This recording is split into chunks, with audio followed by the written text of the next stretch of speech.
nothing can change that we have created a life together. First and foremost, free the whole world, boss. Hey, Gaza Nation, you know the new song Life Giver just came out. It's already in standard English, so I don't need to break it down. But at the same time, this song means a lot. To a lot of different people, this song is going to mean a lot. It's a really dope song. You have to admit that most dance hall, they have the same format, just like hip-hop, where you cover I'm a bad man, drugs, I sell drugs, whatever. It's all the same. You know, I'm a gallus. It's all the same. This song is one of the reasons why I do a show about Kartel. I don't do a show about other people because Kartel is so different. And the other reason why I want to cover this song, and I'm not going to explain it, I'm just going to tell you my life experiences, because not every person has Kartel's experience with their baby mothers. So I think is good to show all different sides of the spectrum.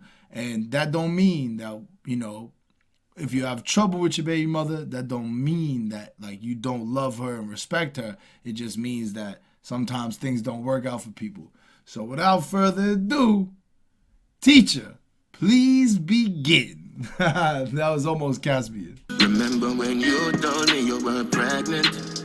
I got emotional. We thank God for giving us a beautiful present. You looked at me. Our great Gaza leader begins the first verse by saying, remember when you told me you were pregnant? I got emotional. We thank God for giving us a beautiful present. You looked at me. And I had to say that first, you see this hoodie right here? It's Tommy Hilfiger, right? I bought this specifically to look clean when my son was born. So this is years old, and I never wore it other than maybe one or two times, but I bought it and wore it specifically for when my son was born. So I'm going to tell you just how I felt. So when my baby mother said that she was pregnant,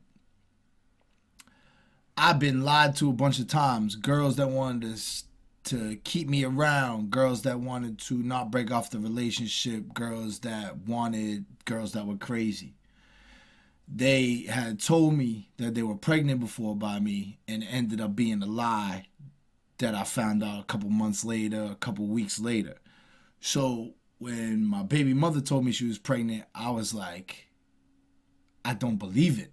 You see what I'm saying? And it wasn't because of her. It was because of past dealings with other females. So I didn't believe it. She had to take, she took more than one test to prove to me like, yo, I'm pregnant. And I did get emotional. Inside, I was very happy. I always wanted a child, you know what I mean? Especially a son, because I don't know how to deal with a daughter, man. I'll be so scared when they grow up. But I always wanted a child, and I was very happy, but at the same time, I was very scared. I think I grew up with just me and my mother. I never met my father. I didn't have brothers or sisters, and I'm, not financially where I want to be in the world.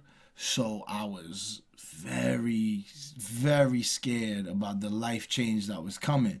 So to me, it wasn't me just being happy, and it wasn't tears of joy or anything like that. I was very nervous. I was very happy. I always, I love my son more than life itself, but it was a nerve-wracking experience, and I know some people can relate. You understand what I'm saying? And you look so nice that I started crying. Tears of joy. We're gonna have a girl or a boy. So the boss said, you looked at me and you looked so nice that I started crying tears of joy. Are we gonna have a girl or a boy, right? It's such dope lyrics. It's what every person wants in their head to be the scenario when you're having a child together. But it's not for everybody. So, and I'll pay the repercussions for being truthful right now, but me and my baby mother at the time was having a falling out when this happened. And that weighed on me. You know what I mean? I still was so happy. I wouldn't show it though to anybody else, but I was so happy that I was having a child. If it was really gonna be mine, if it was really my child, and I was so like ecstatic, I couldn't wait to have a child, but it wasn't the right scenario. So I'm gonna have to admit that as a man, that yeah, not everybody cries tears of joy, but if you're a real man, then you're still gonna want to make it work. Not with her, not with your baby mother. Sometimes that can't work, but you're always a real man. So my father, he left me. I never met him ever once. He didn't do nothing for my mother. Me and my mother grew up poor, hurt, and I said in my mind, I don't ever want that. I want to be in my child's life. So that was a good step forward with that. But it wasn't tears of joy. It wasn't a thing where I looked at her and we were so in love, but I wish it was. You know what I mean? And I know there's so many mothers and fathers out there that wish that was a scenario, but life happens and sometimes that ain't it. And I just hope everybody could be an adult and move on and know when you bring a child into this life, it don't matter about you two no more. It don't matter about you. It's only about him. So that's the point, I guess, I'm trying to bring out. I hear this song because a lot of Kartel songs open up the door. They make me cry tears because it relates to me and my mother, Mommy, open up the door, please. Now I see that you're crying in the bathroom. That happened to me a bunch of times in my life with my mother. So it's like a lot of songs. Thank you, Mama. It makes me cry. I actually cry. I wouldn't, I don't do it in front of people, but I hear that song sometimes and you got to ball out. But I'm just going off on a tangent. But these songs are very important, and to the people who have great relationships with their baby mother and everything, I salute that, and I hope one day I could get there. So with that being said, we're about to hit the chorus, and the chorus is crazy. I'll tell you my feelings on it. My baby mother, me love you. My baby mother, me love you. Life giver, me love you. My baby mother. So this chorus is fire. It's emotional. You know what I mean?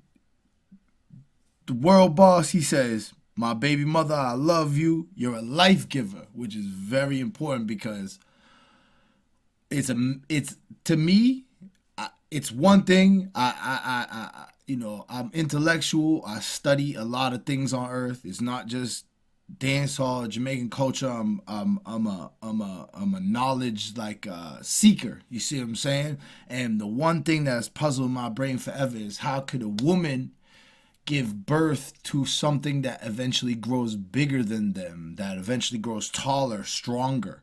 I've never understood that. I wish somebody could explain it to me, but how could you have a son that grows 12 inches taller than you and weighs more than you and is stronger than you, but you gave birth to him? So life giver is a miracle, is literally a miracle. It's the only thing how I can explain it. So all I'm going to say is, like, in my case, me and my baby mother, we don't love each other. You see what I'm saying?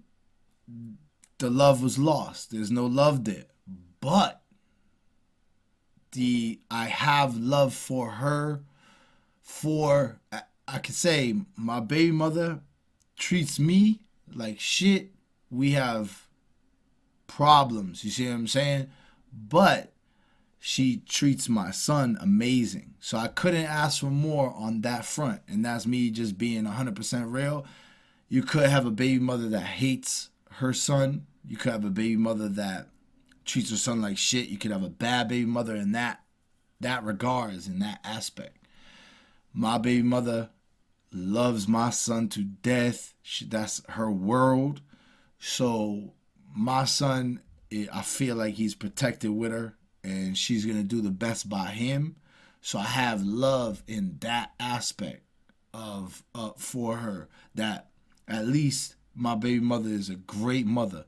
She hates my guts. It is what it is. I understand that. I hope it changes. I pray that it changes. But I have love for my baby mother, and you know, the greatest thing in the world is having a mother that loves her child, because my mother loved me more than anything on earth. She would stop dating guys if I didn't like them when I was a child. She would do anything for me, give me the shirt off her back. She would go hungry to feed me. So it's just there is love there. It's not a love for her. It's a love for what she does for my child, even though we have our own problems. So big up the chorus, big up that Kartel made a song that would make me not be Caspian. You see what I'm saying? I couldn't be Caspian. I tried. I dressed up as Caspian for this, and then I tried it, and I was like, Caspian can't do this. It has to be me talking about my king, Kingston. You know, I love you. I miss you to death. You know, I can't wait to be reunited. COVID, it fucked it all up, but you know what I mean? It's just, it brings out emotions, you know what I mean? So I want to talk about some real shit that I know some of God's nation is going through. Some people have wonderful relationships, some people don't. You understand? Remember I drove you to the hospital. You were in so much pain. I wish that I could have taken it away. So the king of the dance hall starts the second verse by saying, remember when I drove you to the hospital, you were in so much pain. I wish I could have took the pain away. Right? And then he said, when it was over. So again, I put on this, you know what I mean? This is what I wore when I had my baby. I did. I mean, I shouldn't get this personal. We just broke up while she was having the baby. We reconciled. I wanted my so bad to be there to see my child born. So we worked that out, and luckily, I'm very lucky, I got to go. I drove her to the hospital. It was time. I drove her to the hospital, you know what I mean? And she was in pain. Actually, from what I remember, she was fine driving to the hospital. And then once labor happened, she was in so much pain. It was kind of scary. I was freaked out. I was trying to hold my composure and be a man about it. There was I won't say complications, but the doctors was freaking me out. They kept trying to induce her and stuff like that, or they kept waiting for her to dilate, and then they were saying like she wasn't dilating enough, and then I was starting to get freaked out.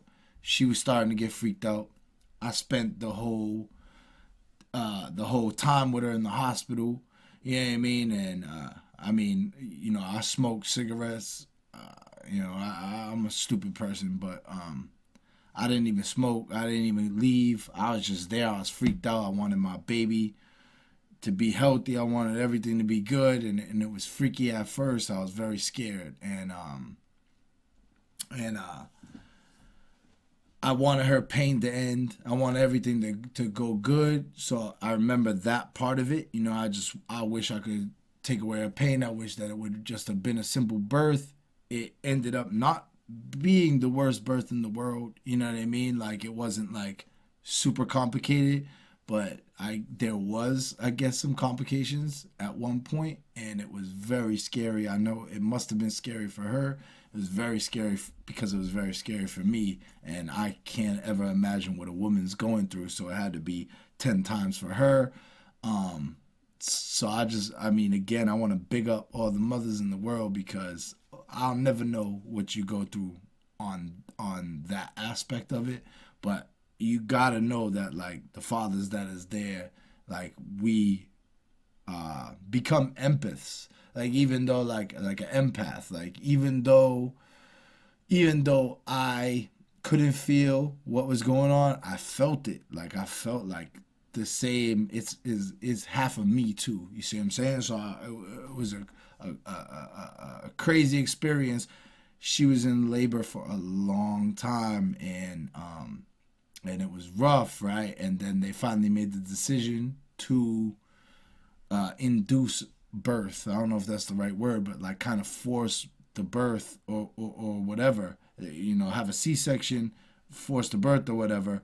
And it was just such a crazy experience when that happened. So again, I just want to big up all the mothers, man. I don't know how you guys do it. Then it was over, and I heard my baby cry. That I started crying. Tears of joy. We're gonna have a girl or a boy. Alright, so the king says that when it was over, he heard his baby cry, and that made him start to cry tears of joy. We're gonna have a girl or a boy, right? So let me just kind of end this story, and I also want to say that, like, I'm putting this out as a testament. If anything ever happens to me, if anything, at least my son knows my side of what I felt and what I saw from his birth, so he could at least hear it if anything ever happens to me. See what I'm saying? So she had to have a C-section. Once they did that, they asked if I could be in there.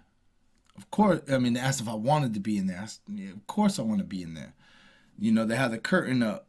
They did the whole whatever the procedure is for a C-section. They pulled my son out. You see what I'm saying? I got to see him, and I'm sorry if I get emotional, but the look on her face, that was priceless. I saw my son, then I saw the look on her face. She wouldn't even care if any human was in the room. All she was happy was to see her son. She like melted, or like, I don't know. I'll never know her feeling, because she gave birth. I didn't. See what I'm saying? I was inside, like, just more excited than I ever been, more happier than I ever been in my life at that moment. It must have been 1,000 times for her. It was like, I carried you for 9 months and did all this, and now I get to see you. And then the worst part, not for me, but for her, was after a C-section, they take you into recovery. You don't even get to see your son. So they took a picture, I think, or maybe they didn't take a picture. I remember all the doctors smiling and stuff like that, and everybody around, and me smiling and showing me, and you got a healthy boy, and da da da da. And then I kind of was like in a blur at that point, and like in shock. And then they was like, she has to go recover from all this. I get to go to, I mean, this is to me now. This doesn't have nothing to do with her. I get to go with him to get weighed, to get all the check, to get the checkup. Everything is just me. So now I'm with my baby, boy, and it's just me in this hoodie. He's wrapped up like in a cocoon, and I get to hold him the whole time while they're doing their number, typing in their computers, and then coming and doing their little tests and stuff. And the whole time, I couldn't even care about those people. I just stared at them the whole time. Just staring. I must have stared. I don't know how. It felt to me like eternity. I just stared at them. You see what I'm saying? Forever. Smiling. Just like, yo, this is amazing. Yo, this is my G. This is my son. This is everything. And it was just me and him. And it felt like it had to have been an hour, 2 hours. something like that before they did the stitch up, do whatever they have to do. I don't know, her side. And then she finally got to be reunited with her baby boy. But he was in good hands because he went from his mom straight to me. See what I'm saying? And I think that was priceless. You know what I mean? And I just got to spend like an hour with my own baby. Just me and him, just chilling. And he didn't cry too much. He didn't do anything. He was just moving around and being a good dude like he is now. You know what I mean? Just being amazing. And we were so tired. None of us slept. So it was just amazing. Then after that, you know, we spent a week in the hospital, and we got to get to know him, and I can't go into detail about all that. That's our own story. You know, I'm already personal enough, but you know, that's how I am anyway. So I mean, God's the Nation's my family. So you guys hear the story. I hope you appreciated it. I just want to again big up all the mothers and the fathers in the world, especially the good ones. Nothing is more amazing in the world than giving life. You guys giving life, and then it's on you guys to raise that life and do right by the life that you gave, because it's on you guys. So it's just this song is you know, it's not gonna be rated like other songs, but this will be testimony, and it will be big to certain people, just like a bunch of his other songs, like School, like songs that I really am like, yo, these should be the biggest songs of the world. But you know, positive songs don't get as much push, they don't get as much light as when you do a Slack song or a Batman song or a song where you're just showing off your riches and cars and stuff. But I just wanted to make an episode so it's living testimony to my son, Kingston Imari Hoffman. I love you to death. That's my baby boy. He's the greatest thing that ever happened to me. No matter what happens, you know what I mean, on the other side, like I nothing in the world I'm more proud of than. You see what I'm saying? So if he ever gets older and he sees if anything ever happens to me, at least he hears my side of the story from when he was born. And I think it's really dope that like I got to record it. So yo, thank you. It's another Vybz Kartel masterpiece. You already know. Yo, thank you, God's a Nation, for tuning in.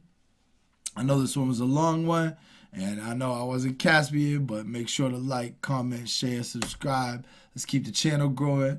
You know what I mean? It's Gaza forever. So, yo, big up Gaza Nation.